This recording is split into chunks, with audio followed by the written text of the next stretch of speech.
on another team before you can't play in the ASA or something. Oh, wow. So he did good for the And then he season. went on to have great control. Yeah, and when I started playing with him, Oh, yeah. he was Once you tremendous get- control. But he couldn't play. My dad says he couldn't break that lineup with what the Sioux Masters had, and you could tell he was going to be a great pitcher, but he was He wasn't wild. gonna get any Not- worse, no. so they suggested he Yeah, maybe try another team midway through the season. yeah. He did. But yeah, he got better as he got older. Jeez. I used to hate that first year. Make the rookies go in the back there and catch the pitchers. I hated that. Dale goes, "Go warm up, Brubaker." Oh, shit. I swear I was going to pee my pants. And the lighting's back. There's one light on up the there. side, on the and, side. and Brew goes, "I'm just warming up." After 5, he started pumping it. I was like, "Oh God, it's catching a steel ball like a 16-pound shot." Did you got your feelings let on or what? They gave me a trapper, but It didn't do anything. I didn't do any good. I'm like, I hate this. So every time Legal would look for me, I'd be hiding at the other end of the dugout. Somebody need to warm up Brew. I hated that. God, his ball moved and that drop right on your thumb. So that's why I had to warm him up all the time, 'cause you were hiding at the other end of the dugout. I was hiding behind Mike's lunchbox. Can you guys talk about going to Japan and playing over there, what that was like, that whole trip? You guys did, not us. Yeah, because that was 81. Yeah. Yeah, Yeah. that was, it was, 'Cause you came the year after. Both you guys came the year after. Yeah, we didn't make that So trip. Mike and I were. yeah, it was, very interesting. We did so much traveling, and the time, you never, you never caught up with the time Couldn't get his switch, nap the in. time changed, and, yeah, I needed a nap. And we traveled every day. We was on that bus early and then travel all day long and play, terrible traffic, and then travel the next day and had a banquet every night. You had to get your luggage out there early in the morning. Yeah. Maybe go back up in your room and maybe get a half hour sleep. Then Really? get back down and get on the bus. And trying to get stuff to eat, they said that they had menus in English, but you had to point to it because the waiters would always just nod and say yes, no matter what you said. So you had to make sure, I want this. You get the octopus. Oh, I didn't want And that. a lot of times, I remember one time we were sitting there and we all ordered the same thing, and Gary Hunley did not get what we got. He's like, what is this? We'd all pointed at the same doggone thing, and so it was. And we had all those banquets. Remember, there was banquets every night. Seemed like Yeah, it was a banquet, Most nights. and a lot of times we didn't have stuff we could eat that I didn't like it. The ice sculptures and everything that Yeah, came with it. I remember one time they told us they were going to fix us a Western breakfast. So we come down early in the morning, and they're sitting there, and we can see these fried eggs on our plates, Were and they they- won't let us in. were We're moving? out there, they're not ready, not ready, no, not ready. It's like, oh, they're going to get cold. Well, it didn't matter because they were stone cold. They'd made them the night before. They'd thrown them in the Cold food. refrigerator. Never eats That's what cold we- food. That's what we got to eat. Stone cold fried egg. Hot dog. Did they But serve? it was a good trip. I mean, Yeah, and- yeah, it was. and, well, you can talk about it. How was the competition? The Japanese didn't have very good pitching, but they were good defensive players, and In a lot of fields, either didn't have a home run fence, or they put they it made way one. back. Yeah. into the Oh, lower. really? And Denny pumping them back 300 feet, and Yeah. get drift under them. yeah. How was, you said the pitchers weren't as good? At that time, they weren't. Later on, they got some good pictures, as they played more. But Is men's fast pitch still going in Japan? oh yeah, Anybody know? oh yeah. They sent a team over to the NAFA tournament a few years ago, and they were a dynamite team. They went to the top level of the NAFA, and they went right through it, and the pitcher was one of the best. Really? But I remember I remember watching them take infield, and the last play they did was they'd hit a slow roller, and the infielders would come in and have to scoop it up and throw it and dive. Scoop it up and dive as they threw it to the catcher. It's like, we're not doing that. No, we're not doing that. Mike, get on third base. Oh, no. See Mike diving. You had your wristbands on though. And then they would, when we take infield, the crowds would cheer, but if someone missed the ball, they go, ooh, they'd hoot something like that. Well, poor Denny Lord in infield would miss 2 or 3 or 4. So all you hear is this, woo! Remember what they nicknamed him? Denny? With the, Popeye, I think. oh, could've Popeye. been. Oh, gosh. Yeah, that was an interesting trip. One of the things I remember about that trip too that I thought was so interesting, we were on the bus on one of our long things, and you could see down on the side there was a pole with something shiny on it. So we asked our guide, we said, "What's that? What's on that pole down there?" He says, "Oh, that's a three-sided mirror. It's a bad intersection."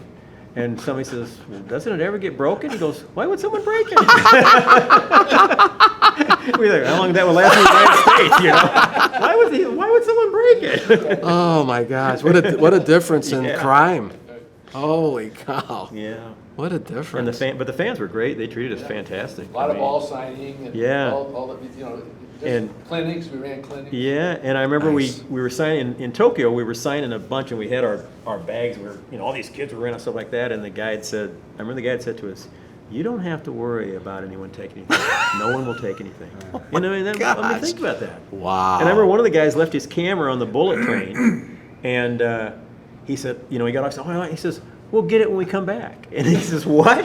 He says, "Oh yeah, we'll get it when we come back. Someone will get it." And you know, sure enough, we got back on that train, and Wow. they told him, and he went to the Lost and Found, and there was the. Nice. So very, you know, I mean, nice people. I mean, it really was.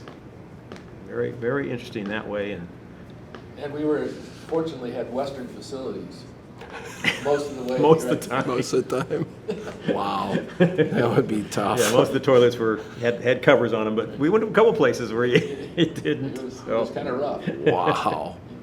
You go in the men's room and you'd be up there against the urinal and then you feel this slosh on going on there. Women in there. Yeah, yeah, washing. The mops. Women in there with Yeah, mops. they had the mop. Jeez. That's different. I Yeah. didn't care. That's the way it was. Yeah. Wow. We played together 7 or 8 years. Yeah. Yeah. So just as a kind of some information It was- there.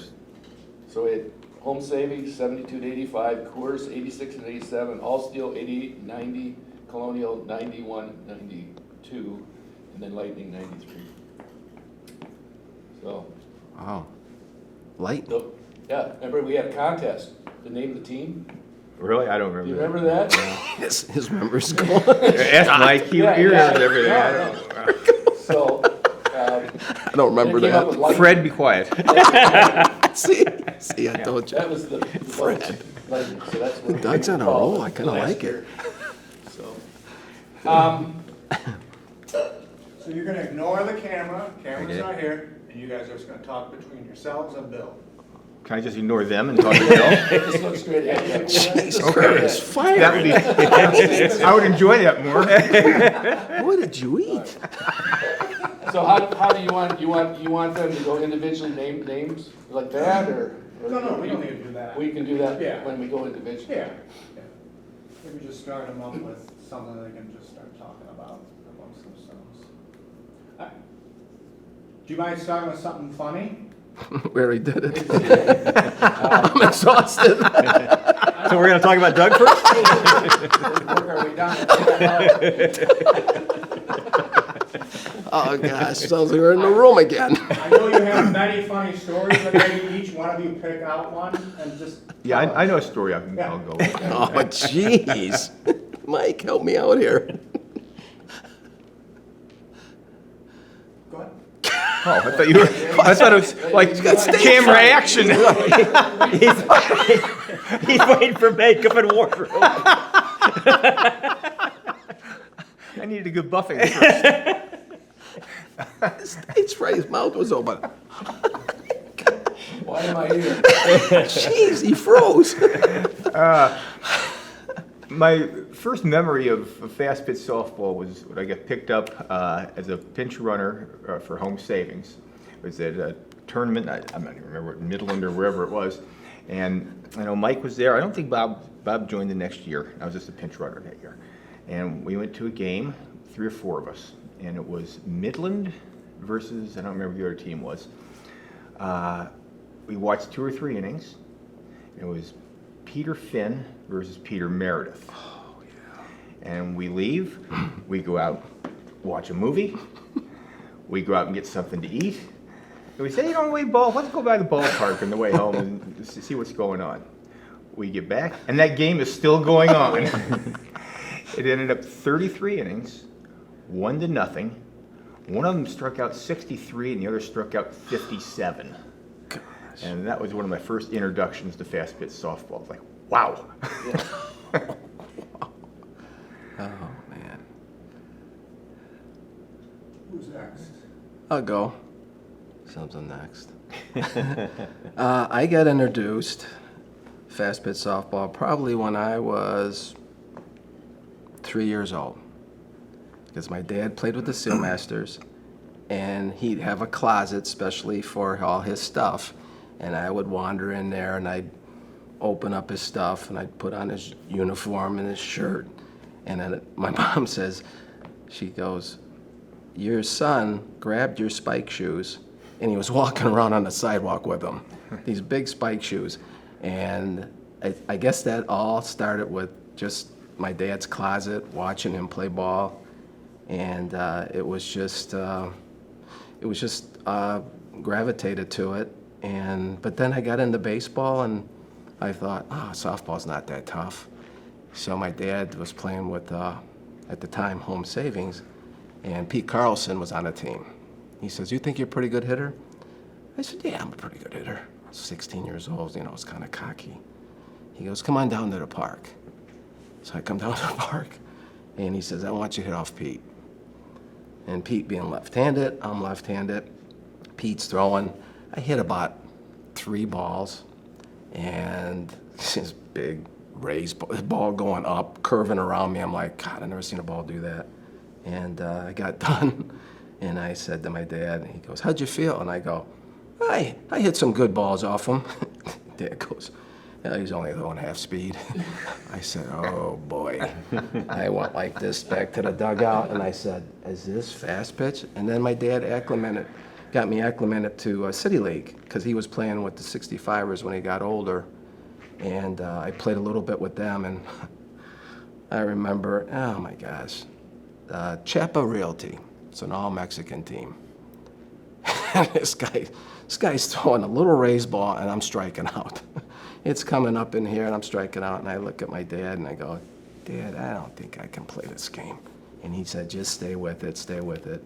And I thought City League was tough. I mean, I never seen balls go up, and, I said to my dad, I said, these guys are they're embarrassing me. And he goes, well, he says, if you want to go to the next level, he says, it's a lot tougher. And then that's when I tried out for Home Savings. And that first year was brutal. I think it took about 1.5 years, but I would call my dad, and I said, Dad, I've never seen a ball go up. I said, every time they throw it here, I swing, and it's here. And he says, stay with it. And so I did, and then finally, fell in love with it. And I always called my dad asking for advice, and he was just telling me, stay with it. You'll get it. And he was right. So my dad was the one that laid the groundwork, and he was a big support. And also watching him play, it was an honor to watch him play. He was pretty tough. So that's how I got started. Well, see, I got in '73 when I graduated from college, played baseball at Aurora University for 4 years, and I was reading in the paper all about Home Savings, and and they're going all over the place, and they're always in the paper, and I had no idea that it was played at this level, and I thought fast pitch softballs for a bunch of fat guys that couldn't play baseball anymore. And I had no idea, and I remember I didn't even know where SA Field was, and it's like 5 minutes from my house. And I was driving somewhere one time, and I saw the sign. And so I said, I'd played baseball that day, and I said to my wife, I said, let's go down to SA Field and see, this Home Savings playing there. And I walked into the ballpark, and it was Home Savings against Indianapolis. Brubaker was pitching, and Danny Wallace was throwing the first game for Indianapolis. And there was Quinn and Pfeiffer and Darrell Day, and I must have had my jaw must have just been dropping. I thought, this is fantastic. I had no idea. I fell in love with it that night, and I wish I could have played, but I finished playing summer, and then I was hoping to play the next year. But you kind of had to know somebody to get in the City League. I wasn't from. I grew up in California, and so I didn't get to actually in '75. my wife was working for a dentist at that time, was office manager, and Dewey Soanes, who was a patient, and she said, well, I can ask him to get you a tryout. So I said, that'd be great. So he came to the office, and she said, my husband played 4 years of baseball, he'd like to try out. And so Dewey called me, went to the tryout, and I started playing with the 65ers and 75. And I actually, it's funny, they had an established team. I wasn't getting to play that much. I was still playing baseball, and I was kind of ready to go back to baseball. And Dewey was saying, well, he was friends with Cliff Smith. They're looking at you, and I thought he was just blowing smoke because I thought, I don't even play all the time for you. I thought, I was planning on going to another team next year, and I think he was trying to keep me there. And I remember we had before the regional that year in 75, we were going to go because we won the City League, and Home Savings, of course, was the host, and we played like a inter-squad type game. And I remember Brubaker was pitching, and he struck out, the first 5 guys, I think 3 guys struck out or 4, and I hit a triple down the right field line. And then they decided to switch, and so Brew threw against you guys, and Chuck Robinson threw against us, and I bunted, and I hit a double down the line, and I played first, and I played third, and I played left field. So if it was an audition, it really worked out well for me. And then in the regional, I got a couple hits, and I remember that fall, then Smitty called me, and wanted me to play with Home Savings, and I thought it was like being called up to the big leagues. It was just fantastic. Yeah. And that's how I got started. Nice. Those are nice stories. A lot of history there. And very similar though, and then we all played a little baseball. Yeah. Went up from there. I didn't realize all the years playing baseball, I saw some unbelievable pitchers at in the minors with the Giants, and we played against guys that got to the bigs, and I thought I saw the fastest guys ever. I got the fast pitch. It's like I'm ready to swing, and it's in the glove, and I go, holy crap, where'd that come from? I thought you had to guess. I really did. When I first started playing, I thought you had to guess raise ball or drop, or you couldn't hit So it. fast. I just really thought, and that's how I started thinking that. At the City League level, you just got to guess. And So fast. sometimes you're wrong, sometimes you're right. But I thought you had to. And then I remember too, the whole first year I played with 65, I played a lot of third base, and I can remember flinching because I felt I was so close. And in 75, I was still playing baseball too. So Yeah. I just couldn't. I thought, am I ever going to get used to being so close to the hitter? And I could feel myself flinching on a guy's swing, and I thought, you got to stop doing this, But I did that for probably the whole season, as I remember, in 75. Mike, it's funny that you mentioned that you kind of became familiar with fast pitch softball by reading the paper and seeing all the coverage they had. We moved here from New York and actually New Jersey, wrong state. Who is We're this losing guy? him. We're losing him. He's gone. Edit that. Okay. And I never heard of fast pitch softball. Nobody in our family, they didn't have it out there. But I was playing high school baseball, and of course you look at the coverage of your team in the high school in the paper, and it was just dominated by all this Home Savings and fast. What the heck is this? Yeah. And finally, I played high school baseball with Gary Hundley, who started playing fast pitch at an earlier age, and he told me about it and got me involved with playing. So that's how I got into it. But it's similar to you in that we moved here from out of state that didn't have it, and Well, I had introduced played- that way. I'd played at 16. Our church league I was still playing baseball, of course, and our church had a fast team. But again, that was my first. We didn't have 15 to 12 games, and pitching was mediocre, and I Yeah. had no idea that it was played at upper levels. And the travel, and Oh. of course I was lucky too because the SEAL Masters with my dad, Ronnie Sturk and I were bat boys. So we traveled with the team, we hung around with the team. I mean, those guys were, to me, like the 27 Yankees. I mean, they were phenomenal, and they were great guys because they didn't treat me like a little kid. They were like second dads to me, and I love those guys. And we go on road trips, and we go on bus trips and have fun, and all the joking my dad would do. But I was with that at a young age, and I'll never forget that. And being bat boys for those guys and traveling. I remember going 5th grade. I asked the teacher. I said, my dad's in a national tournament, and I'm the bat boy, and I want to go. So she goes. She looked at me, and she just goes, well, you have to take books with you. And I said, oh yeah, I'll take books with me, no problem. I got down there and there was swimming, there was games. I opened the book one time, and I said, this is more fun. So that national tournament with my dad and in the dugout, God, the crowds were phenomenal. And then that kind of just looks at that and say, I want to be a part of that. Can you guys talk about playing in this league, high level of competition? You guys obviously had great camaraderie on your team. Maybe just talk about, I guess, pick out a time, whether it was a tournament, playing at SA Field, something, just a memory that you can talk about playing in this league with this team, with these players, what it meant to you.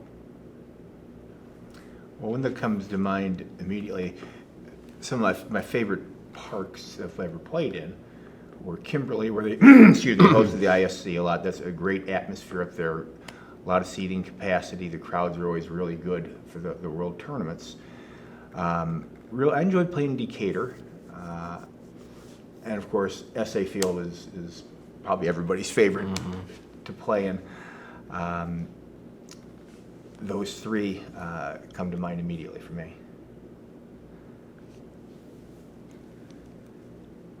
And we're gonna talk about SA Field, probably be a big topic of discussion, so. Yeah. Maybe we talk specifically about SA and you know, what it meant to you to play there, and maybe some of this.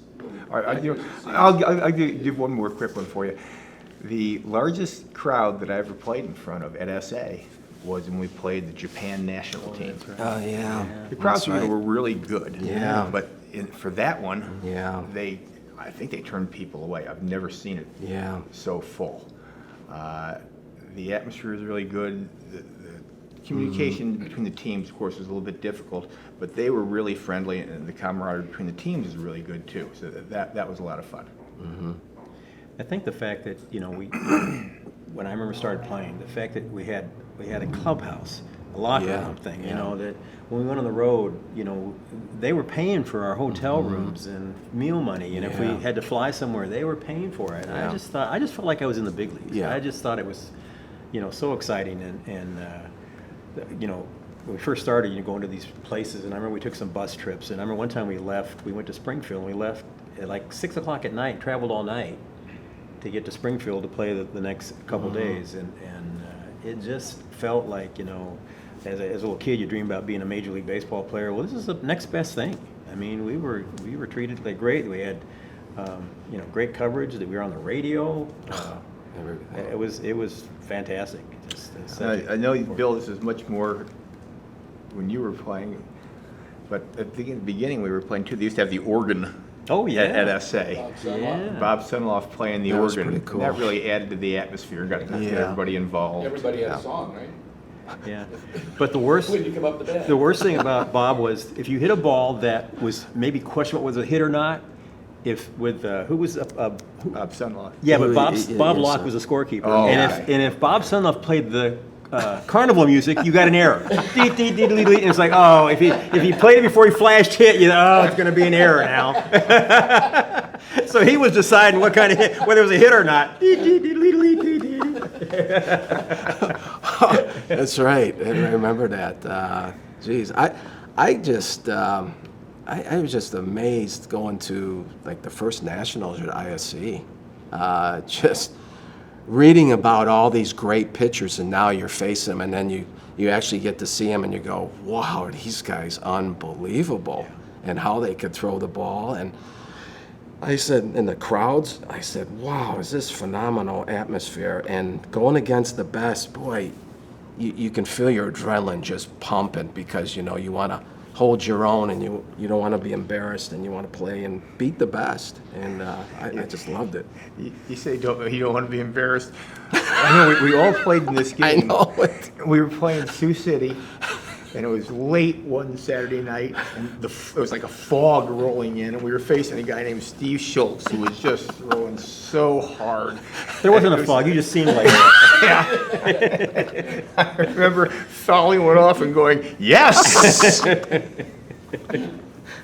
Well, Rick Planinger, who pitched for Benton Harbor, told me this guy told me a story about him. He said they were playing one night, and this guy was batting, and he said he fouled off 2 pitches. Brubaker's pitching.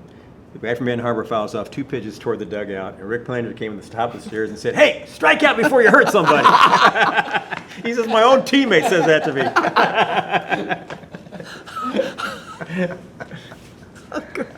Yeah, it was, oh man, some of the stuff that we ran into, and I don't know, just being young and seeing my dad in the Sealmasters, the guy said, you know what?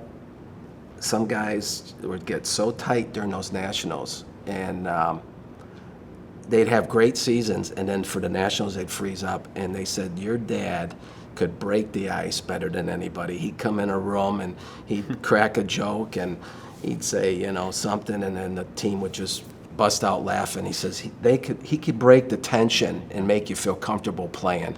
And my dad had that knack. And my dad, he'd tell me he would be nervous, but he handled pressure unbelievable. He was unbelievable. He thrived in that pressure. I remember going and playing in the Nationals in Decatur, and Carl Walker, one of the greatest hitters from Stratford, he always would see me and I would talk to him. And I remember at one time he said a nice compliment about my dad. He says, "Where's your dad?" And I said, "Oh, I don't know. He's back home. He's busy. I don't know what he's doing, something." He goes, "Man," he says, "your daddy," he says, "he could beat you with his legs, his arm, his bat, his hustle." He says, "That guy could beat you every which way." And I just said, "Thanks, Carl."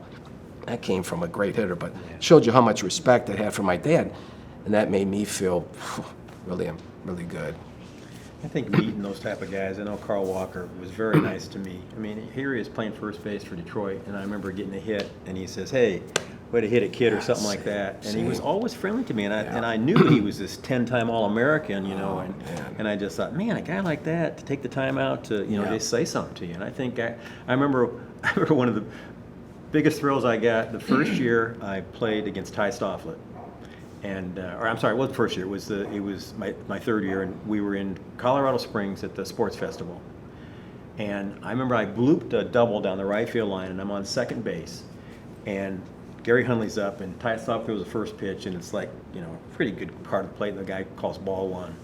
And Ty, you know, looks to play. Then he turns around, he looks at me, and says, "What'd you think, Mike?" And that he knew my name. It was like I don't even like anything out. I thought he knows my name. I just thought that was fantastic, you know. But stuff like that from guys that were, you know, great players that you respected. You know, it was always, and that's so much of the camaraderie. You know, opponents that were, you know, I mean, there was always some guys you didn't get along with, but most guys were really great guys, and you know, great atmosphere, you know, just great to see him. I remember Carl Walker, and my dad and him, you know, they had mutual respect, and Stratford was loaded. They were loaded. They were just as good as the Sealmasters. They had great pitching, they had great hitting. And I remember after, my dad's got the great stories, I love hearing them. He told me that, just shows you how Carl Walker, how strong this man was. He said after the game, they're putting the bats away, and my dad grabs a bat and he starts walking away, and Walker goes, "Hey, Barron!" My dad goes, "Oh shoot, what's wrong? Is he mad at me?" He says, "That's my bat." My dad goes, "No, that's the weighted bat." He goes, "That's not your bat. That's the weighted bat. I know it is." Carl Walker goes, "That's my bat." My dad said, could not believe how heavy that bat was. And he says that's when he realized that man was strong. So that was just a lot of respect for those two teams. But man, when those teams came in, you know, Harvey, Sturkle, Nuremberg, and all those great pitchers matching up, oh man. And these guys are probably throwing, you know, over 100 miles an hour. And it's like, God, Carl Walker. I remember they talk about Harvey Sturkle, how great he was, and he was.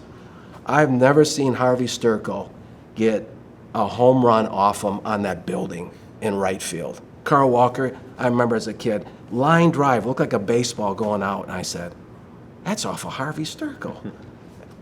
Just great ball player. Just a little bit there on that. I played with Carl Lewis in Anaheim. And not Al Lewis, not Carl Lewis. Al Lewis, yeah. That was the pitcher, And Carl used to have his bats made for him.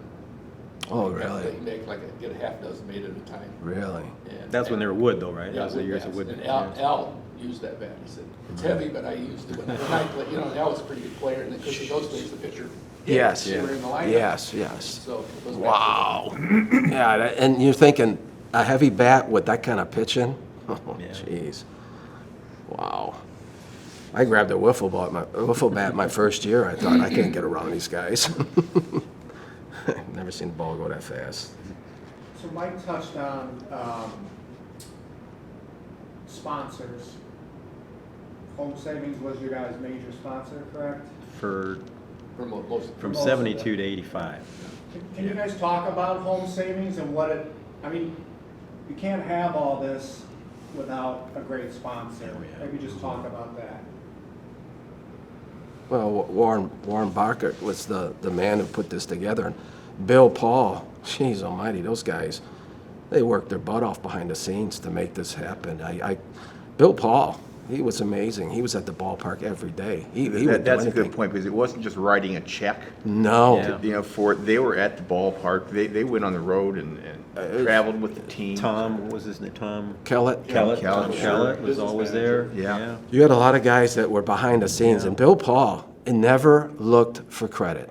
He didn't walk around and say, hey, look what I did. I mean, he was in the concession stand. It would be 95 degrees out. He's dripping sweat. He's out watching us play. He's cheering for us. I'm like, wow. I think Warren Bacher joked that his job was vice president in charge of softball. But it took those guys like that to love the game. Charlie Hurd, president of Sealmaster Bearing. Geez almighty, what he did for softball. I remember he was like George Steinbrenner. He hated to lose. And I remember they go 98-6. He says, we shouldn't lose 6 games. And my dad's working in purchasing, and I remember my dad telling me this. Charlie Hurd, they lost a doubleheader, and Charlie Hurd, he calls the ball players, and he called my dad. He says, practice at 1 o'clock. My dad goes, Mr. Hurd, I got orders to fill for customers. I don't care. You guys lost. You need practice. You get out on the field. Wow. So the players would leave their job for 1 o'clock and practice, and that's how he was. And I think that started the tradition in Aurora to be competitive and be the top. And Charlie Hurd, I never heard anything bad against him. Here's a guy running a company, running a ball club, and he was great with the guys. He would call them in, talk to them. I said, man, and he treated me great like a little kid. He was great to me. So I have ultimate respect for those players and those guys who were behind the scenes. And the name Home Savings became famous in the world of fast pitch. If you had Home Savings uniform on, you were considered at the top of the game. Your team was at the top of the game. So it was nice. If you had Aurora on your back of your jackets too, that Yes. did a lot for the town, for the Yeah, city. it did. But what bothers me about the whole fact is what we're talking about, the tradition and the greatness, and like nobody could save the ballpark. I thought somehow the town could pull together and save that ballpark, and my dad was crushed, and he said, there's so many memories there, and they said the Aurora couldn't do anything. So, they felt so bad. You know what Frankie Hurt and my dad did? They went out there before they destroyed the ballpark, and they grabbed infield dirt, and they put it in a plastic bag to remember SA. And I thought, wow. That's how big that park was of memories. Yeah. And it's sad that you wouldn't even know there's a ballpark there anymore. I think there's one light pole that's there. Is it? Yeah, and they might have kept the dressing rooms and the shower areas, but I think everything else is gone. I mean, yeah, Aurora we put the town on the map with the history here. Yeah.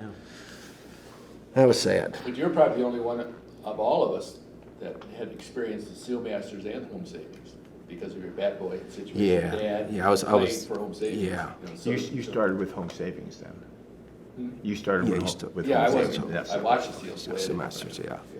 And so- that's- So you know, as far as sponsorship. I was fortunate you to know, see Home both. Savings, I'm sure they tried to emulate Seal Masters. Yes. And they did the best they could. Yeah. They had quite a budget, I believe. Yeah.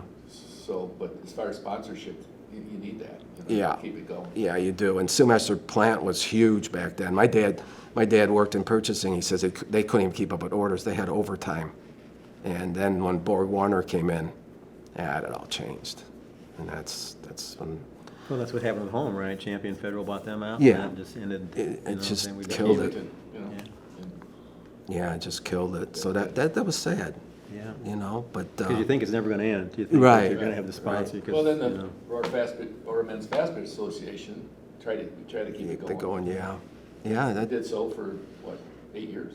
is it. Yeah. It's hard. It's hard. And then it seemed like when we were struggling in Aurora for funds, it's like Decatur was starting to build into a tradition. All of a sudden, they're and Aurora used to always beat them. Yeah. And then they And became. then all of a sudden, with the ADM, the sponsorship, and the booster club they had down there was huge. And boy, Decatur was, they were really tough. And then then the game changed. All of a sudden, they started flying guys in. I said, "Wow, what's going on Yeah, here?" we used to play 100 games. Now teams play 5 weekends or something. That's all great. Yeah. So, Yeah, I remember those little pocket schedules they used to Yeah. print out real early. I Try still have full some of pocket those. schedule, Yeah. and you go down and you see all these games. Wow, look at this schedule. That's fantastic. Yeah. I had a picture on the back. If I fold it like Alfred E. Newman and Mad Magazine, Doug's picture would come up. Okay. There we go. There we go. It's open season. It only took Sorry, 5 minutes. Doug, I was trying. Believe me, I was trying so I hard. can tell. And if you turn one corner to his head and it's a light, it shines. You can read the newspapers. I used to love those Mad Magazines. You know, you fold it and Alfred E. Newman would come on the back of it. Some more intellectual reading, huh? Like I said, I didn't open a book on a road trip. No, that's golly. What's tough? I guess I found out what's tough is playing and having all those memories, and then I went into training kids for baseball, softball. And wow. If I mentioned fast pitch softball, I said, like to these coaches, I said, "You ever play fast pitch softball?" "Oh, yeah." I said, "Really?" Also, I'm excited, like, okay, church league. I said, conversation over. It's like, no. And then, "Oh, we seen King in his court." I said, "Okay."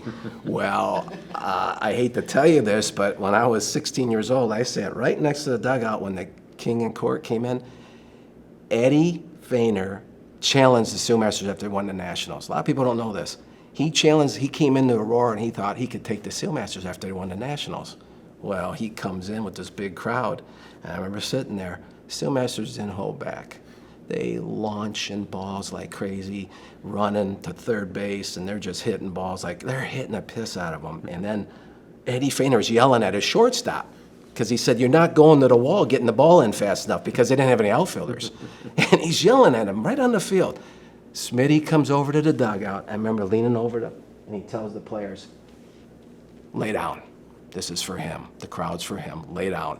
So the Sealmasters had to, take it easy and make sure he won. But a lot of people don't know that. But they didn't hold back. They went right after him. And then Smitty says, "No, lay down." We know you were laying down when you get picked off at first base. You could lead off, right? Yeah. Yeah, I played against them once in Yorkville. They had a thing in Yorkville, and they had a bunch of guys there, and they played, and they tell you to, you're going to do this, Yeah. and then get, Yeah. picked off, and then you're going to Yeah. do this, and it's like, Yeah. oh, that's great. I know it. So, know. that's really funny. Yeah, I really would have done that. Yeah, exactly. And the crowd believes that. He throws, one of the things was he'd throw the ball behind his back to the first baseman, and you're supposed to go off when he does it. Yeah, And then it's like, yeah. oh my gosh, They tell you this is what you're going to do. Yeah, and they, it was like I said to people when I would talk about it, I said it's like the Globetrotters, basically. That's what they were. I mean, it was a good thing he was doing. He was making money, and the crowd was loving it. But people come out, and then when they talk about fast pitch, they always say "King in the court." And think that he's the. I said, no, it's not the same. So the conversation would end. And, just talking to you guys, it brings back great memories. You understand the game. And a lot of them, you just didn't understand fast pitch. And I argued with some coaches, and they said, "There's no way a ball can go up." And I would look at them, and I said, "What?" Oh, no, it's an illusion. I said, well, if it's an illusion, why are so many guys missing it? And I said, no, these guys can throw and make the ball go up. And they would argue with me and say, no, it's impossible. And I said, well, I guess you'd have to come and face a pitcher to make it. Sit behind the backstop. Yeah. And Yeah. watch. Oh, my God. It's amazing what they could do with that ball. It's just like, you try and do it, then sidelines, and it's like, I don't know how they're spinning it, how they're, something else. Can you guys talk about the camaraderie, playing in this tough sport? Your teammates, what that means to you guys? I really don't remember a whole lot of games at bats. I'm not like Mike and Bob. They remember everything. I remember next to nothing of that, but I do He remember wasn't here. teammates very well. And some are such great guys. Just an example, Mark Agnew was one of the funniest, Yes, he great was. athlete, one of the funniest people I've ever known. was. He had one thing he would do. Whenever the pitcher on the other team, the first pitch of the game, if he threw a ball, Ags would always call out from the dugout, "Struggling!" One pitch, and he's I'll tell you a story about Agnew and Doug. So we're playing Sioux City, and I think there was a foul ball down the right field line that you had to run for, and you ended up dropping it. yeah, dove and dropped it. I don't know if you dove, but you dropped it. Roll. Full out. Oh, here we go. I think it was like one of these, and you dropped it. But anyway, Heroic effort. So the that next I couldn't- day- off the end. the yes. next day, there was a fly ball to Doug in the first inning or something, and he caught it, and Agnew goes, "Shoot, I wanted to say clank. I meant to say clank." He was mad that he didn't get it in. Ags was hilarious. He was great. I remember in the locker room, Eggs and Jimmy Collins were having an argument over uniforms. And Jimmy goes, "Black socks." Eggs goes, "No, we're in orange socks." "No, you got the wrong uniform on." "No, you done wrong." And they started arguing. Jimmy couldn't get anywhere with them. Doug's sitting there minding his own business, and Collins yells over, "What are you looking at, you old ball-headed fart?" And Doug goes, "What did I do?" He couldn't get through Agnew because Agnew was holding his ground, so he just takes a shot at Doug in the corner. God, I said, "Boy, Doug, you didn't deserve that." He says, "What did I do?"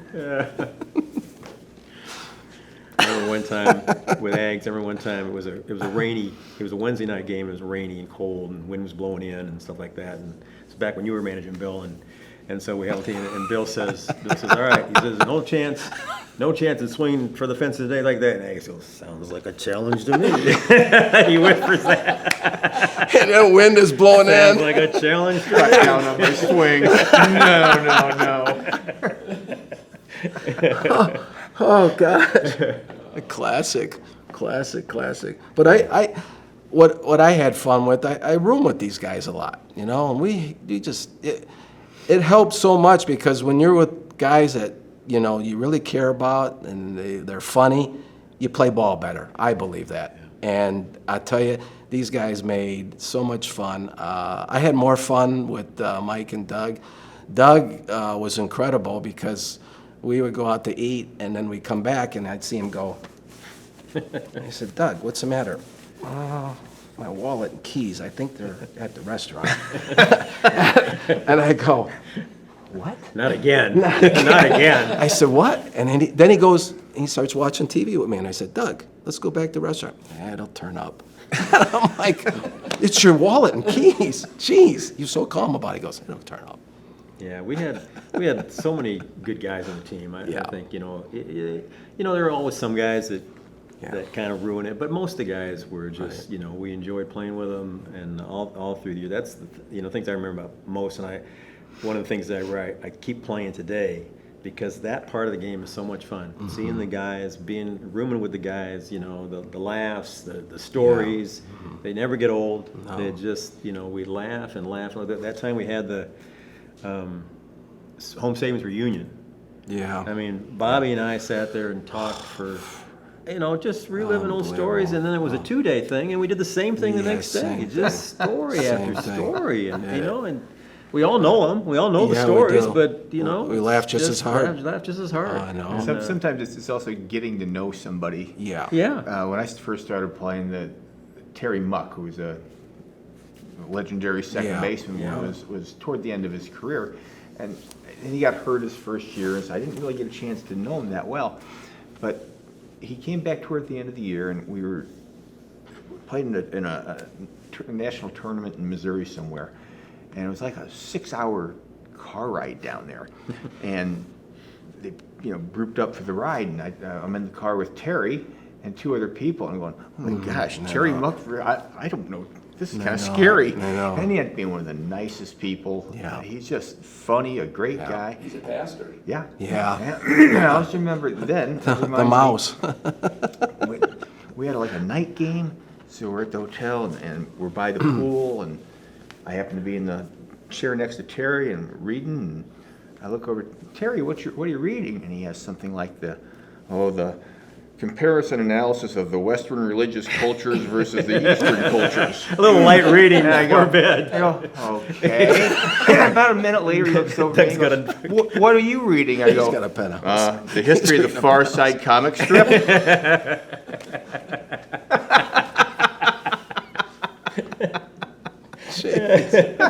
Oh, gosh.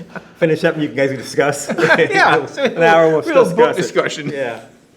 Yeah, some of his remarks would cut you. Oh, yes. He would not use profanity. Yes. ever, Right. But he come out with some stuff. I remember reading about Terry, and watching him, and now we got a chance to play with them, and both being left-handed, we could bunt, but I tell you, I have never in my entire life, all the sport of baseball and softball, I've never seen a guy bunt where he could make the ball stop. And the thing about it, it was like the big leagues, everybody knew Lou Brock was running, they couldn't stop him. Everybody knew Terry was bunting in the park, they couldn't stop it. And I said, Terry, he was so nice. He never came up to me and said anything. He waited till I came up to him, and I said, Terry, how do you do that? How do you do that with the ball bunting? I said, this is unbelievable. And he showed me, and I train kids this way. Nobody's ever told me how to bunt this way. He says, you see that toward the end of the bat? He says, that's where you bunt it. He says, the ball doesn't do anything. And I'm thinking, how many years I bunted try to hit off the the middle. sweet spot, Yeah. and you couldn't deaden it. I go all these years of bunting, and he tells me this big tip, and that helped my bunting so much. Now you tell me. Thanks a lot. Now you tell me. Or you got to drag from the know, right side? My first year regional, Terry and Daryl, I can't remember, one of them batted first, one batted second. But all 5 games in the regional, they led off, and they were on first and third every first inning. I mean, how do you stop that? I mean, one of them, Terry down on bunt, Daryl single, and first and third. Every single game, that 5-game regional, they were on first and third in the first inning. I mean, just, things like that, guys. I remember Daryl Day in my first National 2 in Allentown. So Daryl's on first, and Terry bunts, and he pops it up, and it goes back to the screen. Catcher on backs makes the catch. Daryl tags up from first and goes to second. All right. yeah, So you're then not they're expecting sure that. that he left early. In those days, you had to come off the mound and throw to first. So the pitcher steps off, throws to first. When he throws to first, Daryl runs to third. First baseman grabs it, throws to third. He slides in safe. Now Terry failed to get the bunt down, and Daryl's on third base. I mean, it was Oh, stuff my like God, that. That's fast pitch. And to add to that, my first year, Daryl Day, he sucked me in on this play. I'm playing right field. He's on first, and I get the single, and I come up and I get about here. Daryl Day is rounding second, going to third, and I've already committed myself to go to second. He's standing on third, and I'm like, I've never seen anybody do that. And I said, boy, he sucked me in. So when I got home, I called my dad right away, and I said, Dad, Who were you playing for then? Who were you? Home Savings. Who was he playing for? Decatur? He was playing for Oh, Decatur, okay, yeah. okay. I said to my dad, Dad, I got sucked in on a play I've never seen before. I said, Daryl Day took off on a base hit from first base all the way to third. How do you stop that? Right away, he just goes like this. You know what you do? You take the ball and you run it in the infield. You don't throw it. And I went, wow, really? That's how you destroy it? So I remember every time when someone was going to try and take off from third on a base hit, I would run the ball in. And that, when you're running in close to the, nobody's going to run on you. And I went, God, thanks, Dad. Daryl Day, when we were playing against Decatur, I'm playing second base, and they call for a pickoff play after the pitch. Well, Daryl knew, having played for Home Savings for so many years, what the signals were and stuff like that. So that they do the pitch out, and I come in behind, and he never moved off the base when the pitch was thrown because he knew it was coming. And I go over there, he looks at me and goes, "Next time, don't leave so early." Well, I remember do you remember the days when Dale managed, we'd run this play, we'd have a guy on first, and somebody hit a single, like, kind of in right center, but you're definitely going to go to third, okay? And Dale would come down the line, and all the fast guys were told to keep on going, and if that guy lobbed the ball to second base, Yeah. Dale would just wave us in. Yeah. And we would pull that play the first, we kept a lot of 4-game series, the first night, all the time, and we had a bunch of guys that could run. Yeah. And you don't think the guy's going to keep on going, and by the time, because Yes. softball, the short base, by the time you react, it's too late. And we would run that, all the time, stuff like that, All the years of playing baseball, you never seen these plays. So that's well, like, some of them are because, though, short bases helps. oh yeah, it does. But you don't expect this. You pick up the ball, throw it a second, and Yeah. you're like, the guy's at third. What the heck? Daryl's thing was he'd get, especially if you play at third, you come from first to third, he'd get his big body in the way. Yeah. And He'd third look, baseman. he'd look and "Where's see the where ball?" he'd look and see where he'd look and see where the third baseman's going, and he'd run that direction. And he'd always be carrying his hat. Remember before the helmets? Get hit with the ball, Yeah. and go by Yeah. the third baseman, Yeah. And another thing I didn't like when I got on first base, he would just stand in your view. He's tall. And I'm like, I can't see where the ball's crossing the plate if it's a pass ball, and he's standing just like this. Bill, I'm you like, mentioned helmets, and I remember when helmets came into vogue was after you got hit in the head without a helmet by David Scott. And all of a sudden, the rest of us go, maybe helmets aren't such a bad idea. I was already wearing one. Yeah, you were. Not I many came people from wore baseball, those. and Torgy Bob broke Quinn it. wore one, and I thought, why aren't people wearing a helmet? So I wore mine. I was like, I know. Do you remember getting hit? Oh, yeah, I remember getting hit from a guy from lefty from Kankakee, Bill Hammond. Hammond hit me one weekday. The ball hit me in the head, bounced out of play, and Bob Locke, return that ball. Yeah, that's the important thing. That's the important thing. We need that ball back. Unfortunately, I get my hand up a little Please bit. return that ball. That's the only thing Bill heard. That's the last 25 thing Bill cents heard. if you return the ball. that one, 12 rows up. Billy, I mean, we've seen guys get beamed, but man, I think the worst one, and I didn't see it, but it was, I think, my first ISC. I think it's Salt Lake City. And the night before, we were supposed to play California, and McGon heard his name. And they said, oh yeah, he took a left-hander and he hit him right in the ear.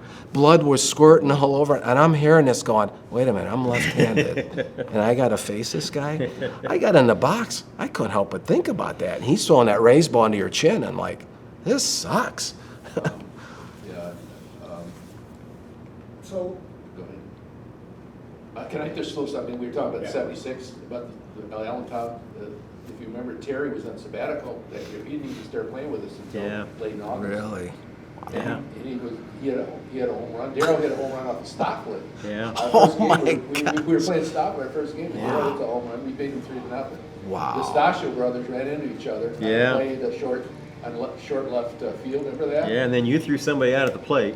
Well, it was just one of those games, and Wow. they was in 3-0 Yeah. over Stockwood, you know? Yeah, and the first night kind of ruined their gate because he was in the loser Yes. bracket. Kind Yes. of ruined it, yeah. Anyway, I remember that. Wow. 76, Yeah. Well, you faced him when he was still in his prime. yeah. Oh, yeah. Jeez. But Darryl just took a change up, I think, Yeah. just set it out. right Wow. over the right field, That's impressive. So, anyway, go ahead. oh, hold on one second. Okay. Let's see what is going on now. Oh. Is that, Cut. We got to start over. is that the motorcycle? Kevin, we got to start all over now? Can you remember what you said exactly? That you started with 82. I started with, He doesn't know where he on? lives. He said New Jersey, New He started York. with the wrong state he's from. I was expecting action. Makeup, wardrobe.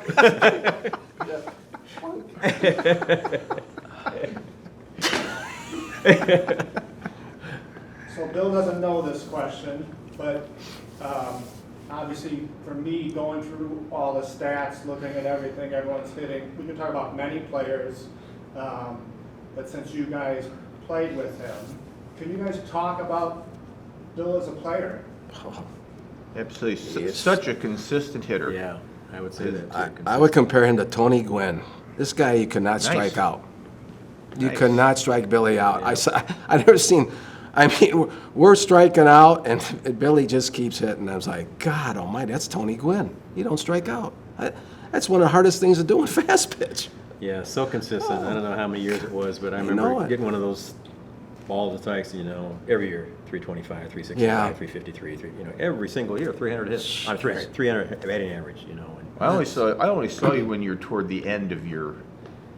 Yeah. I thought you were awfully good at the No, very I end of your know, career. I know. You guys saw Oh Bill yeah, in his it's prime. unbelievable. Yeah. But here's the other thing that bothers me with ASA elections. I don't know why it took so long to get you in the Hall of Fame. exactly. It blows my mind. I've talked to people, other opponents. They said Billy should be in the Hall of Fame. I said, yeah, but why does it take so long? I don't get it. Brubaker, why did it take so long for him? I don't understand the selection committee on this, and some guys get in right away. It took a long time. It should have been early, Billy. It actually took a long time for Carl Walker, too. I remember I thought. And Metro also, Zurich. I remember when Carl Walker was finally in, I thought, it's just now, after he's been retired for 10 years or something? I mean, geez. I don't get that. Why it almost reminds me of Baseball Hall of Fame. Why does it take some guys forever to get in? But Well, somebody's got to actually do the work. Yeah. And submit the names, And You sometimes kept that's- blackballing him. You kept sending it thing. No way. Right.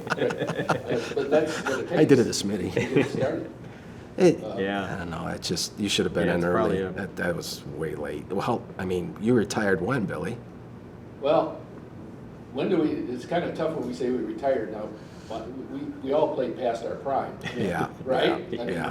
Which was Yeah. fun, which was Yeah. fun Yeah. to do. So Mike's a good example of that. He's still playing. He's in his So- prime. so, yeah. I've seen him run the bases. He goes first to third in 3 seconds. I've seen First it. to third on 3 hits. He says, he tells the pitcher, get out of the way, I'm coming across.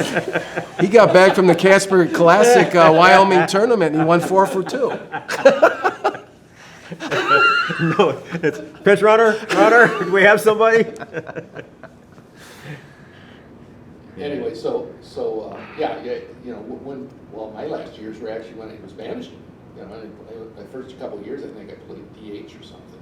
But after that, I figured you guys are the horses. You guys have to. But you retired really, what, 85?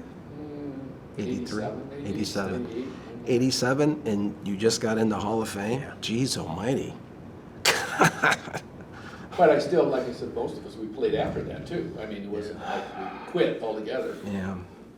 Well, here's the thing where, and again, ASA, I don't understand the way they thought, but I remember my dad and the Sealmasters, Long Beach Nighthawks were the top team in California. Well, Sealmasters were the top team in ASA. Long Beach was ISC. And they wanted a World Series, best of 7. Long Beach goes, bring it on. Sealmasters go, we want to see who the best is. Can you imagine what that'd be? And I told my dad, I said, what happened? ASA nixed it. Yeah. ASA says, no, we don't mess with ISC teams. And my dad and the Sealmasters. Didn't they threaten him and they said if you do it, you're. Yeah, if you do it, banished or then, something like that? yeah, you're going to 'Cause be. I think they had it all set up. Yeah, When the ASA yeah. nixed it. I think they had it all set up. Can you imagine that series? They had, TV was going to do some of the games too. Oh, my God. World Series, Long Beach and Sealmasters, oh, that would have just drawn a ton of people. But ASA was like that. I don't know, they just like to control Well, things. it took a guy suing them to, get it Changed. changed, yeah. That's too bad. The Sealmasters were fired up. They wanted to play Long Beach because Long Beach kept saying, we're the best. Yeah, it's a shame that those teams, back in those days, couldn't play against each other. you know. Right. You mentioned Bill retired. You said he retired in '87, Well, I was something still like that. managing teams, remember, at that time? Yeah. But, yeah, I really didn't play much after that. But still, 25 years later, you're still involved in fast pitch, and I you've know, done so I much know. for fast pitch Man, softball keep in it Aurora. going. Yeah. After you retired, for the last 25 years, up It's been 35, Doug, 87 to 22. That's, 13 to 22. that's an 35. amazing run. But I played s- in yeah, even today. Math is off. Is New Jersey, New York? Something's not right. 50s and over and that sort of Yeah. thing. So I still played, but it wasn't major softball, fast pitch. Yeah. But it's still major fast pitch, because there's a lot of, Yeah. a lot of Right. players are for major fast pitch. Yeah, those, But it's just fun. So you're right, it's been a while, but it's been a pleasure, and it's one of the things talked about at the Hall of Fame induction ceremony, is we can do so much more than just play. Yeah. Yeah. And It was so much fun back in those days when every little town had a team. I Mhm. mean, everybody had a team. Yeah, It was every little just, you know, town. I remember the first year in the City League, out of the 10 teams in the City League, 8 of them played outside schedules. Yeah. You know, there were just 2 that just played Yeah. City League. You know, everybody, And some of those small towns were tough. I know. Oh, gosh. each had at least one good pitcher. Yeah. They'd had leagues. I mean, small towns had leagues, and it's such a great game. It's so sad to see it continue to dwindle and dwindle down with fewer and fewer teams every year. It's just, you know, and now they do things like, you know, well, I'll play in a tournament this weekend where it's an hour and 25-minute time limit. You can't get a game in an hour and 25 minutes, you know? Wow. And yet, and that happens a lot. That Hour happens a lot, 25. Where it's Mike, an when you hour say you're 30. playing a tournament this weekend, isn't that kind of redundant? You don't play a tournament every weekend? What'd you say? Don't you play in a tournament every weekend? Almost. Isn't that just assumed? Almost. Okay. Doug, But now, a few weeks ago, He was looking for a raise ball. You threw him a drop. a few weeks ago, we played in Teotopolis, a little town in southern Illinois, and it was old school. We played no time limits, you know, and it was great. You know, it's back to the old days. And there was no runner on second. I've never heard of time limit for fast pitch softball. That's Oh, No. they do that all the time now. Really? Every You place can't get go. 7 innings in. Every place you Right? go. Yeah. There's a league in Bristol that the Hogs go down and play one of those teams Friday nights. And it's an hour and 25 minutes. And I said to the guy, I said, "Do you guys ever get a game?" And he says, "No, we haven't got a game in 2 years. A full game." See, the tournament's, Really? And Tubby Crouch says, "It took us longer to get here." See, that's how they make the money. They do it, you know, Kevin, in girls softball. It's, Yeah. geez almighty, time limit, and you're like, and then the coaches that are winning, they start switching pitchers, and you're like, oh, Drop jeez. dead Yeah. times. Yeah, You know. Yeah, if there's rain or something, if there's a reason that you actually have to, but otherwise, time limit. you know, they Wow. do time limits all over the place. Jeez, that changed. I mean, that, Well, remember when it used to be 10-run rule too instead of 7? You know, so you actually, you know, if you're on the losing end of a 7-run, you might bat one time that night. I know. You know? I know. And and then they give you the sacrifice bunt, so you know at bats. Jeez, what happened? I didn't know bats. and I liked it back when I liked it when it was 10-run rule and no time limits. Those are the best days where you could, you know, Yeah. bat around a little bit if you. And it's still a faster game than baseball. Yeah. Yes, Oh, yeah. that's what's Yeah. nice about it. But again, if we're facing great pitching, and you're still at the bottom of the order, you can win at bat. Yeah. Yeah. Wow, I saw 2 pitches. So can you guys talk about that? I mean, knowing how great the pitching was, but when you had to play defense, when they did hit it, can you talk about that aspect of the game of defense? Well, for me, I played a lot of right field, and then I played a lot of center, but when I first started, they had me in right field. I couldn't believe how much action I had because the pitching was so fast, and a lot of balls would come to right field, and you're like, holy cow. So, but I thought also, you'd be out there for 3 or 4 innings, your pitcher's mowing them down, and all of a sudden a guy hits a blast, and you got to react to it, and it's like, you know, there's sometimes you don't get a lot of action. So defense, I thought, was tough and fast pitch. And Well, I think you have to be ready all the time because you're playing in short areas. You know, you used to baseball where you're way back and you have a second chance if you bobble it. Where in softball you don't always. No, you don't. So you have to be. You know, I think. Well, Doug would know that second baseman. You have to be ready all the time. You have There's to. a lot of coverages. Yeah. And then the thing that's very unique about fast pitch softball that you didn't get in baseball was a left-handed slap hitter. Yeah, No, and yeah. if you have to charge the ball, put a little shallower, Yeah. you have to charge the ball, and if you don't get it clean, they're gonna, Yeah. make a good throw, they're gonna be on first base. Something you just don't see in baseball. No, and I talked to my dad about that. I said, Dad, what's the toughest play of defense for a second baseman? He says, oh, geez. He goes, man on first with speed, and the left-handed hitter that can hit, bunt, and slap. Yes. Yeah. And when that, Clearwater was great at this. They had Tommy Moore, one of the top left-handed, and he'd come up, and there'd be a man on first or something, and my dad goes like this. He'd look at Frankie, and Frankie goes, oh, I hate this guy, I hate him. And so you're worried about the steal, and then my dad is worried about the bunt, but if it's a slap, he's got to stay. He doesn't know whether to stay or move to, and he says it causes all sorts of problems. Who's covering second? Yeah. And then here's the other thing. Frankie's lean and he's cheating towards second. That's the hole for Tommy Moore to slap it in there. Ah, jeez. And you gotta cheat if the guy's fast, because you gotta be able to get to the bag and cover the bag. Terrible. And your first baseman, this is another tough play, and Doug knows this too. Your first baseman can't go too far to field the ball. Because if he goes too far, your second baseman's running to cover the play. There's nobody at first. Yeah. So we've seen games won or lost on that. Oh, gosh. Second base, by watching my dad and talking to him, I thought that was the toughest position. Yeah, when I started playing in the Masters, I played second base a couple times, and I absolutely hated it because of all those things you say. You gotta cover first. If a guy steals, Worry about it. you gotta, and I just, that's of all the positions. And I played a lot of different positions, but I did not like second base just for those reasons. There's too many things to think about and Yeah, it's be terrible. responsible for. And Doug Then you did have a the- good job. Yeah. Doug did a great Then you have job. the Mark Agnew story. Mark Agnew, again, I love Mark Agnew stories. He had a great arm. Oh, gosh. Oh, boy, did he. And a little later in his career, he moved to first base. But on bunts. When he was catching, you mean? No, this is when he was moved to first base. Oh, okay. And on bunts, most first basemen come in, pick it up, and throw. Ags would pick it up, do a 360 spin. And had a great From arm. a short distance, he 360 spin, and boom! It's like, whoa!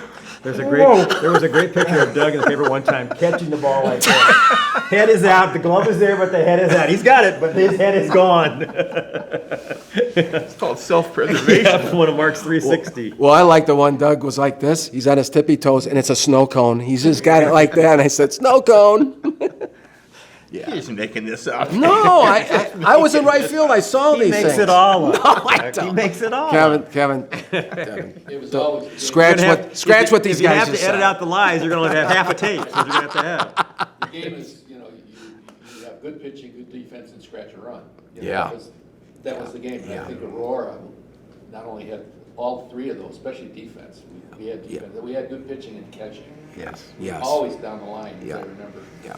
Put 'em And through there's that such a phase. difference between baseball now and Yeah. fast pitches. You're right. It's bunting is so much more prevalent in fast pitch because you're saying that you're scratching out a run. And the changeup is somewhere prevalent in softball. man. The changeup is.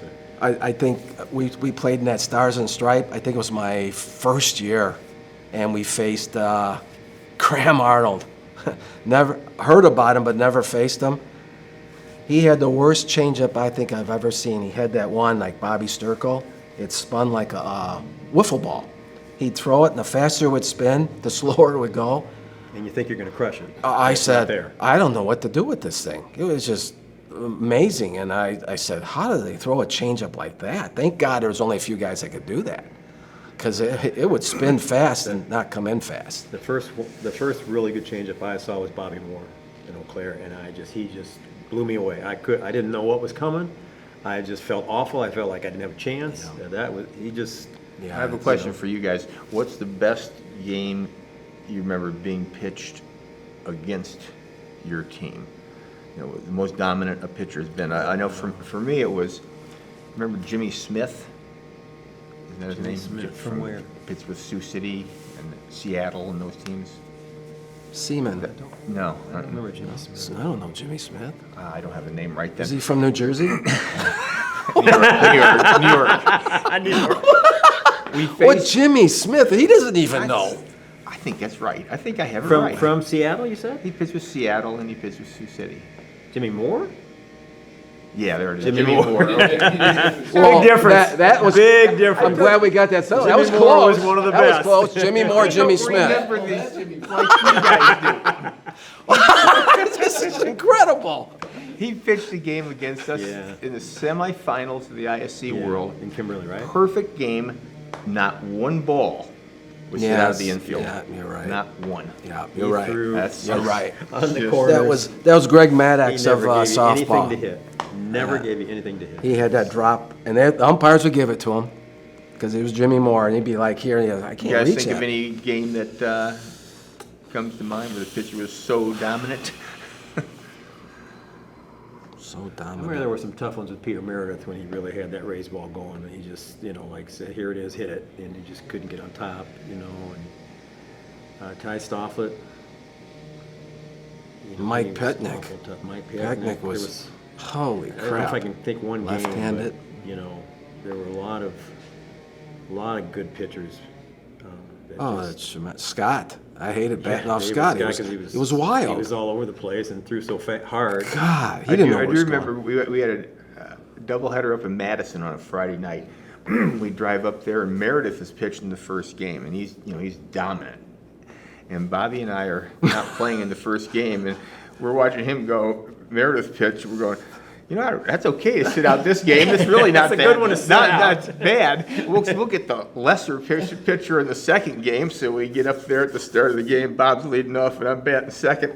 And it's Pieknik, who we weren't We aware didn't of. know. We weren't First time we've familiar with seen him. at the time. First time. We I'm didn't on know. deck, Who's and the thumber? All of a sudden, zip, zip. And I'm going, who's this guy? Who's this guy?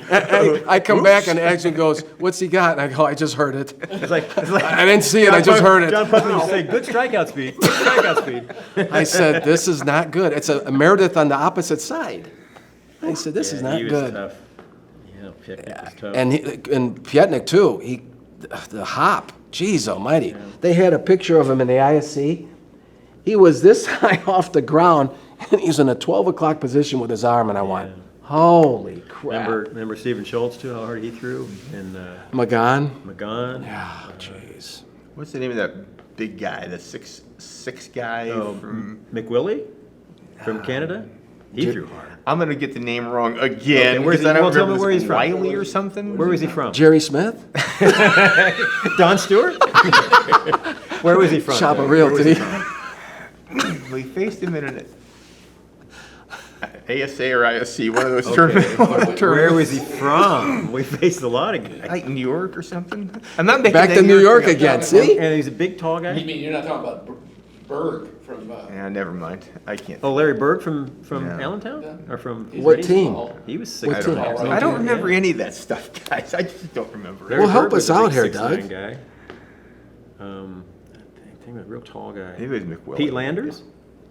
He was a Maybe it big guy. McWillie. Maybe He was that Canada, probably yeah. is who I'm thinking of. Mark Smith. You think you might be thinking who? McWillie? Oh, Gene McWillie was big from Yeah, Canada. yeah, He he threw was. awfully hard. You faced him? Gina I McWillie. didn't face him. He Did threw you? really hard. Did you face him? You don't even know what you're faced. Jeez, he's looking at me like. It's You like- should have done this interview 5 years ago for him, maybe 10. More notes. Yeah, that's right. Kevin, you can see we didn't have fun on road Baseball trips. been very good to me. I don't remember that stuff. Can you help us out? What was one of ISC or ASA? Oh, that's a start. Jeez.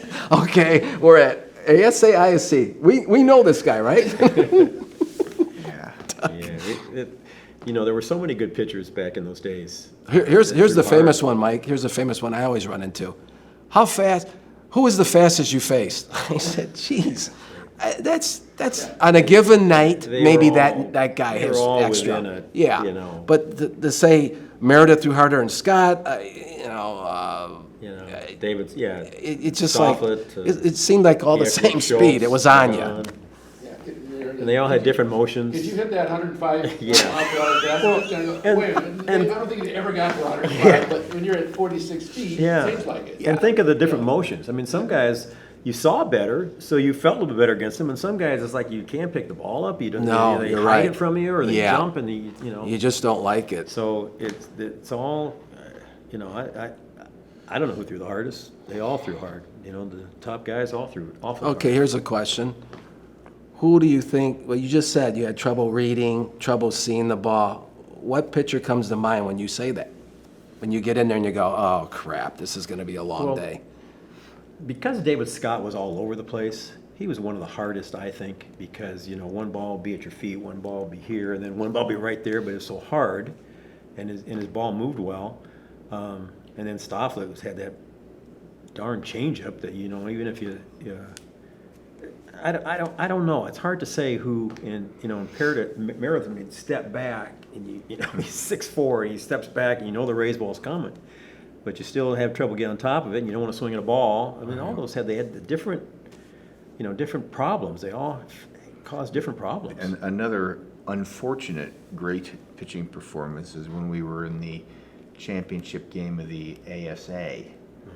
And Peter Finn beat us 1-0 in 18 innings. Jeez. It was a tough hitting situation because it was Yeah, we didn't score a cold run and that kind night. of Yeah. misty, rainy type of thing. But to shut a team out in a national We were championship shut out game all for day long. 18 innings. We were shut out all day long. We didn't score in the first game. 3-zip and 1-zip. Yeah, 24 innings like that. That's the one that I'll never forget. Chris Nicholas was such a great guy. Never complained. Never said a thing. But we had some other pitchers, Right. that did. Right. Chris Nicholas comes in the dugout in like the 16th inning. He's thrown both games. Yeah. And he says, I sure could use a run, guys. That's the only time, if you want to call that a complaint, He was such a nice guy. Oh, yeah, it just. Yeah, that was a heartbreaking loss, man. Yeah, That was that heartbreaking. one was I tough. thought we were going to win that. Yeah. I remember a play, I thought it would go our way. I remember getting on first base and I think I think you hit the ball. You hit the ball up the middle and I'm hustling to second. And I guess the shortstop, I made a heck of a play. He throws the ball, the second baseman, and I slide in. And the last thing I saw was they bobbled the ball, and then just before I got to the bag, and he had his hand on the ball, but it was on the ground. He didn't have control over it. Umpire called me out. And I went, wow. So I remember that play, and he just had his hand down on the ground, and he held the ball like that, and they called me out, and I went, oh, man. I thought that would have been a big play because that would have been on second base, I think, no outs. But, yeah, there's... Yeah, we just couldn't do anything that night. No. Padilla threw the first game and shut us out, and then Finn threw the second. And they came all the way back. They Yeah, won 10 lost in their a row, first didn't game. they? They lost their very first Jeez game and won 10 in a almighty. row to win it. You're like, God. And that was the year Finn came in and pitched with us. Yeah, that's right. Yeah, he Against threw it. Meredith, wasn't it? He was on his way back from somewhere. Yeah, and we just. From- picked he's him on his up way back for from California. the weekend. We picked him up Yeah. for the weekend, and I think Meredith was in, there's a Could have video on been. that. I think you're right. Yeah. But, yeah, I think what Mike said is, I think when the pitchers are wild at that fast, I remember my dad talking about his era, and he says, geez, they had a guy out of Wisconsin, Sparks, and my dad said they called him the headhunter. Big guy, didn't know where it was going. And Brubaker was wild when he came up, and the Sioux Masters faced him out of, I don't know where it was, the town, but he hit, my dad was batting third. He hits the first guy. Billy Dixon comes up, hits Billy Dixon in the face. And Billy Dixon had glasses. And all my dad remembers is Billy Dixon twirling around, blood coming out of his ear. And he's twirling around, he's, oh, and he's hanging on to the fence. And my dad's up next going, oh, shit, this is not going to be good. So he's way back in the box, and he's like this. And Brubaker hits him in the leg. My dad goes, oh, good, he hit me in the leg. He takes first base. He says, God, I'm so glad he hit me. But when he saw Billy Dixon hit in the face, he said, oh, this is not good. And Brubaker was wild. You know, Brute played with the Seals one year, 63, I think. Was it? Partial season, and I think whoever the manager was says, we got 3 other guys that have been doing a lot of Oh, it. that's right. It's about $7. Daryl wouldn't pay it. Really? It was for we had all this extra luggage that they gave us, and we could only have 1 or 2 or something like that, so they were going to pay for all this extra luggage. But I was not Daryl gonna said pay it. there, I'm not paying it, $7. So I finally talked him into it, you know. Ran out of meal money. Yeah, because they gave us a ton of stuff. Oh, They yeah. gave us a bag and coats I don't know how- and shoes and How many heavy cigarette Sweatsuits. ashtrays I had, you know, heavy ones too. Yeah. I don't even know why I brought it back, you know, but I did. they had sweatsuits. I've got stuff everywhere we went. Mike takes 5 sweatsuits, five boxes of shoes. I'm taking these. Was that the time that we were ready to leave and the guy runs out and said, Booner had a phone bill that had to be Oh paid? yeah, one of the places. He called home and Called home to, 150 Karen, bucks or they were something. married, so he'd call Karen every night from. Jeez, I bet you that was a He huge had phone this bill. enormous phone bill. Oh, man. And we had to get that paid before. Yeah, they wouldn't let him leave. Wow. And then one time we were ready to leave and Mooner wasn't there. He was up watching the Japanese game show. No, not in English. He got the times wrong or something like that. I think we had to wait for him when we left from the ballpark on the bus, because he forgot his passport. We had to wait for him a lot of times. He had to I run all the remember. way home and come all the way back to the park, and we waited for him. Oh, he was definitely blonde. There's no question about it. Anyway, so that was a good trip, Kevin. actually. Wow. And the pre-trip and having to raise money, because Oh, we had yeah. to pay our own flights there. Right? Flight Once we there, got there, it was yeah. taken care of, but we had to get there. Wow. So we played the Bears that year, and Yeah. Was that a direct flight? No, we went to Canada. we went Or to- Seattle. Didn't we Is flew that to the trip that Seattle? We had to go. Half of us went to Seattle, half of us landed in Vancouver. Something like that. I think we went to Seattle and then Canada and I think the Canadians came to the U.S. and then flew out. It was crazy. From Canada, we Yeah, it went to was, Canada and flew out. Then I think on the way back it was straight flight. We flew Japanese Airlines on the way back, and that was a straight flight, like a 15-hour or something like that. That was, Yeah, it was a long flight. Oh, that's a long flight. it was. Yeah.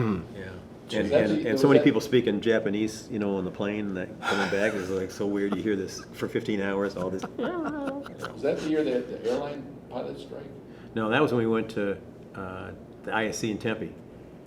Okay. Oh, yeah, That was the slowdown, American Airlines slowdown. What was the weather like out It there? was bombing. He's ready for me. He was ready. He saw the drop. 97 at 8 in the morning, and then later on. Well, all I know is when we would go out to eat. Here come the we- lies. No, Here they that come. Doug's my witness. We went to McDonald's. My brother was on the team. I don't remember this. Yeah. Oh, jeez. Nobody He's gonna does. bail on me. Nobody He does. sits down. He orders pancakes. Okay. And he orders a sausage. He knows. He orders a sausage. So he sits down. He's going through his pancakes. God darn it. What's wrong, Mike? There's no sausage.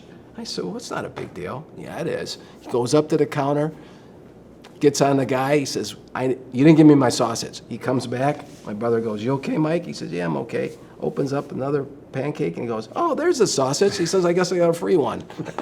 He was happy.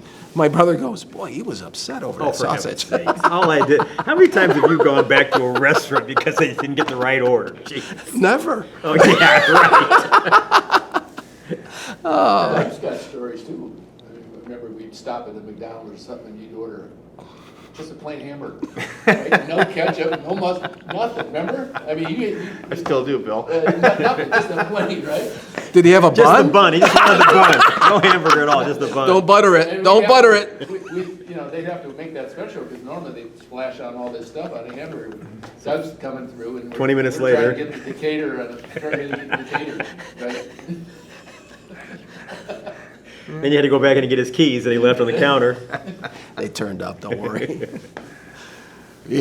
So we get to this one hotel, Doug and I are rooming, and it's hot, air's not working. Doug takes his shirt off, and I go like this. Holy crap. I said, don't light a match in here. We're going to go up. I said, wow, this guy's got the hairiest chest I've ever seen. What are you? You just make stuff up. No, I didn't. I did He not, does. Kevin. He I makes it did up. not. He makes it up. These guys always deny it, but I remember it. And you promised to leave Doug alone. You promised me. You started it. So, another part of the video, you guys kind of touched on it. Can't use anything we've got. He's gonna erase everything. Let's start over. I kind of want to give the feel of what it was like playing, you know, at home, at SA Field. And from the standpoint, you guys talked about the organ playing, you knew all the people that were there, but I'd love you to talk about, expand on that, the people, the fans there, just what it was like playing there on, you know, that it was always, you know, that you had such great fans, like you said, radio, television, but really incorporate what it was like to play at SA Field, what it meant to you, what you guys saw. Well, I think just the fact, you know, it was like the big leagues. You go in, you got a place, the clubhouse where you get dressed. You took batting practice before, then you go back in, and then come back out for the game. Yeah. And one thing I remember too about the fans, we really had good fans, but I remember we had a group of about 5 guys that would drink before they'd come, and they'd get on us. And then we had this little guy named Stanley, and Stanley, who was known to tip it a little bit too, would come in and say, "Hey, this is our team," and he actually turned those guys from guys who would rag on us to fans. He did it. It was really fun that he was such a positive guy, and he turned out to be the cheerleader. He ended up with some pomp. My wife took a great picture of him. We got a full crowd. It's at the regional, I think. And he is running down between the things with these orange and black pom-poms like this, stirring the fan up, and the fans were cheering, and I think he had a lot to do because we did have some detractors at first, but most of the fans were pretty good, and they were very supportive. And Do you remember Stanley climbing the fence? Yes, And he's I do. cheering for us. He's on the fence. I was like, wow, this guy's really into it. Yeah, that was fun.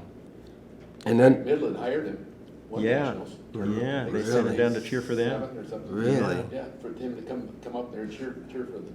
7. Well, in one of those regionals, he talked to Alan Colglazer, and I remember Alan told him, "If you get up there, I'll do it." He climbed up the backstop, Stanley did, in the last inning, and the final warm-up pitch, Al threw it, and Stanley caught it. I don't know how it was perfect. One hand, he caught oh it. my gosh. You know, and the crowd, of course, went wild. You know, then he threw it back to Al, and he climbed down. But that was amazing. Put a uniform on that guy. Jeez. And he would buy. Remember, if you had a home run, he'd buy you a case of for guys beer or pop, whatever you wanted. For every guy who had a home run, he'd Wow. buy you a case of pop or beer, and be in your locker room the next day. And he was a great fan. He just was Stan such a nice Goreski. guy. Yeah, Stan Goreski. And but the people were, you know, I thought, you know, really nice, and you know, Yeah. you'd see them, and people, they think, you know, some people who I didn't know, and they think they know you, would say hello to me, and I'd say hello to somewhere else in the shop market, but I didn't know who they were, but they were fans, and they felt close to you because they come to all the games. But it was a great Atmosphere. it was a great time. I mean, Yeah. it was like being in the big leagues for. Oh, you know, absolutely. And most people had their seats. Yeah. They'd sit in the same spot. Same spot. Every game. Yeah, Yeah. same spot. Yeah, that was. Well, back in the Sumaster days, they used to fill the park. I mean, God, you come to the park and it'd be like, oh my God, and they just, you know, and again, if you play hard, these guys did, you did, Billy. We played hard, hustle. The fans stick by you. They know you're trying. But if you were dogging it or not hustling or, you know, yelling at the umps all the time, well, then you're probably not going to have as many good fans for you. But overall, yeah, I thought they were really supportive. It just, from my era, watching with my dad, it was just sad to see the fan base start to decline. That's what I was bothered by, because it was so used to the Sealmasters, and then your years where home savings were still good, but then it seemed like when we came in, it just started dwindling, you know, for fan base, and that was kind of sad. I think people just had other things to do, as you know. Too much it's like distraction. Kids, kids used to play in the park every team now. Yeah. Videos used Yeah. to come out now. Yeah. Came out. And the paper, information in the paper Yeah, it was. declined Yeah, too. before Yeah. it was like we were the White Yes. Sox or the Cubs. I Yeah. mean, it was an article about, you know, and, Yeah. and even during the week, it'd be an article about who's coming to town. Yes. You know, they had yes, an an article who's coming to Preview, town. Yeah, preview yeah. who's coming to town, and they'd have the box scores in, and then they, you know, a lot of times during midweek, they'd put the home saving stats for the year in. Yeah. You know, so people could follow Oh, us, yeah. and, you know, I mean, it was like being in the big leagues. It Yeah. just really was. Only thing I hated about the preview, though, is when they said McGahn or Schultz was throwing, I said, hey, Smitty, I got a hamstring that's really acting up, and I'd want to sit out the doubleheader. But, yeah, he's right. It was a fun place to go. It's just cozy and families. What I like, too, is you saw so many families and kids. I mean, our wives, you know, bringing the kids. And my gosh, I watch my twins, you know, just playing there with all the other kids, and they're in the dirt, and I go, that was me when I was little. I was, you know, hanging around the ballpark, and it's so safe. Yeah, my kids loved going. They grew up at the ballpark, and they Yeah. just loved it. Absolutely loved it. Couldn't wait. My youngest Carrie, when she was, you know, probably a year old and sitting in the car seat, when we would hit the gravel of SA Field parking lot, she would literally start jumping. She knew where we were going, and she knew that, you know, all the kids would be there and playing with her, and she would literally just be so excited that that's where we were going. You know, she Yeah. knew it. And both my boys were bat boys. I remember coming home one time from a game, talking. So who are your favorite players, guys? You know, expecting a little dad love, perhaps. And Brett goes, 2-2 Mark Agnew. And Brian goes, Mike Cork. Okay. Boy, Doug, did you come down the ladder on that one? And his wife said the same thing.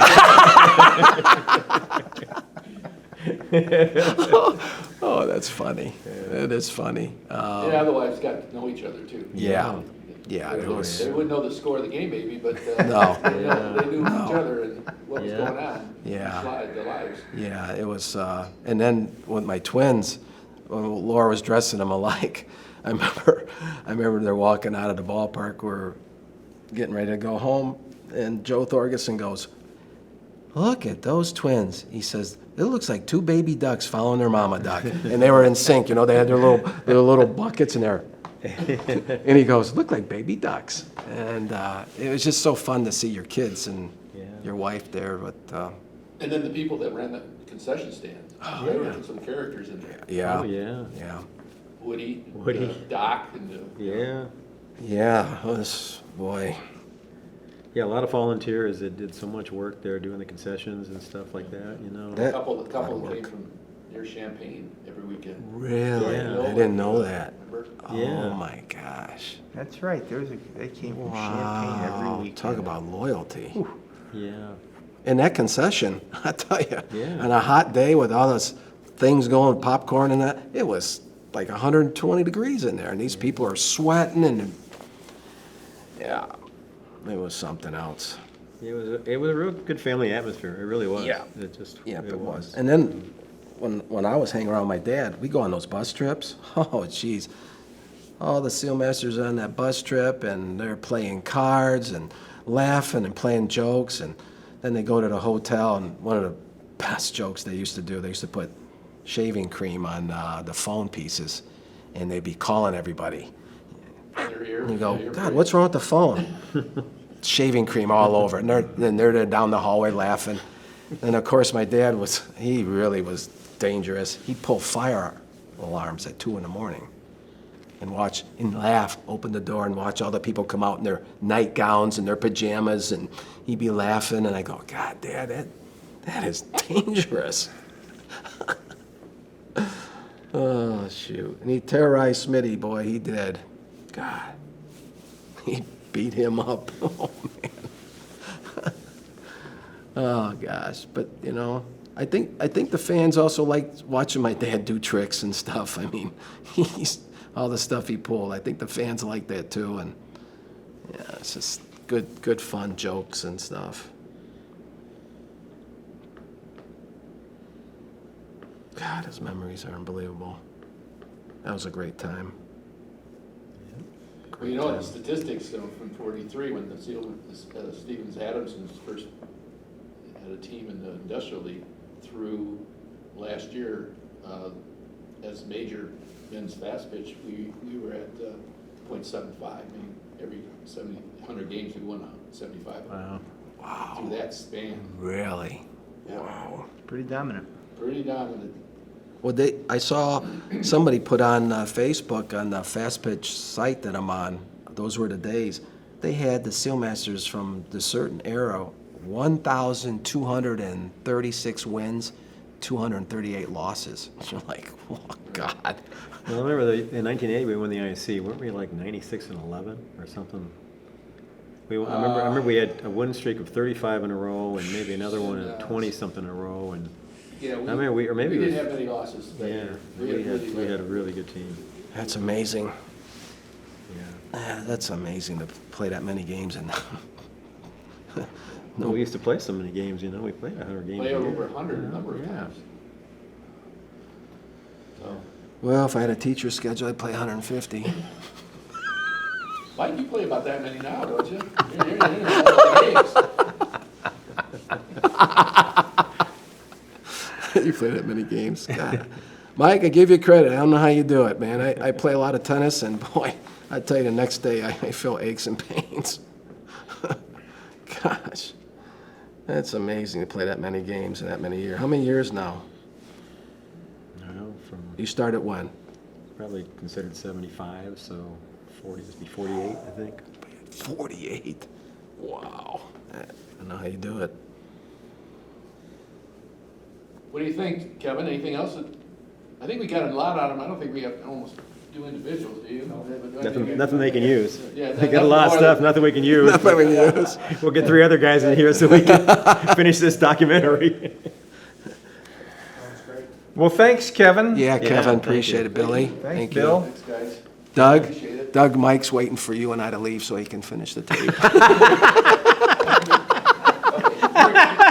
Doug, You see how he's hurrying us out, Doug? Doug, look, he's not moving. I'll be right back. Did you know what you're doing?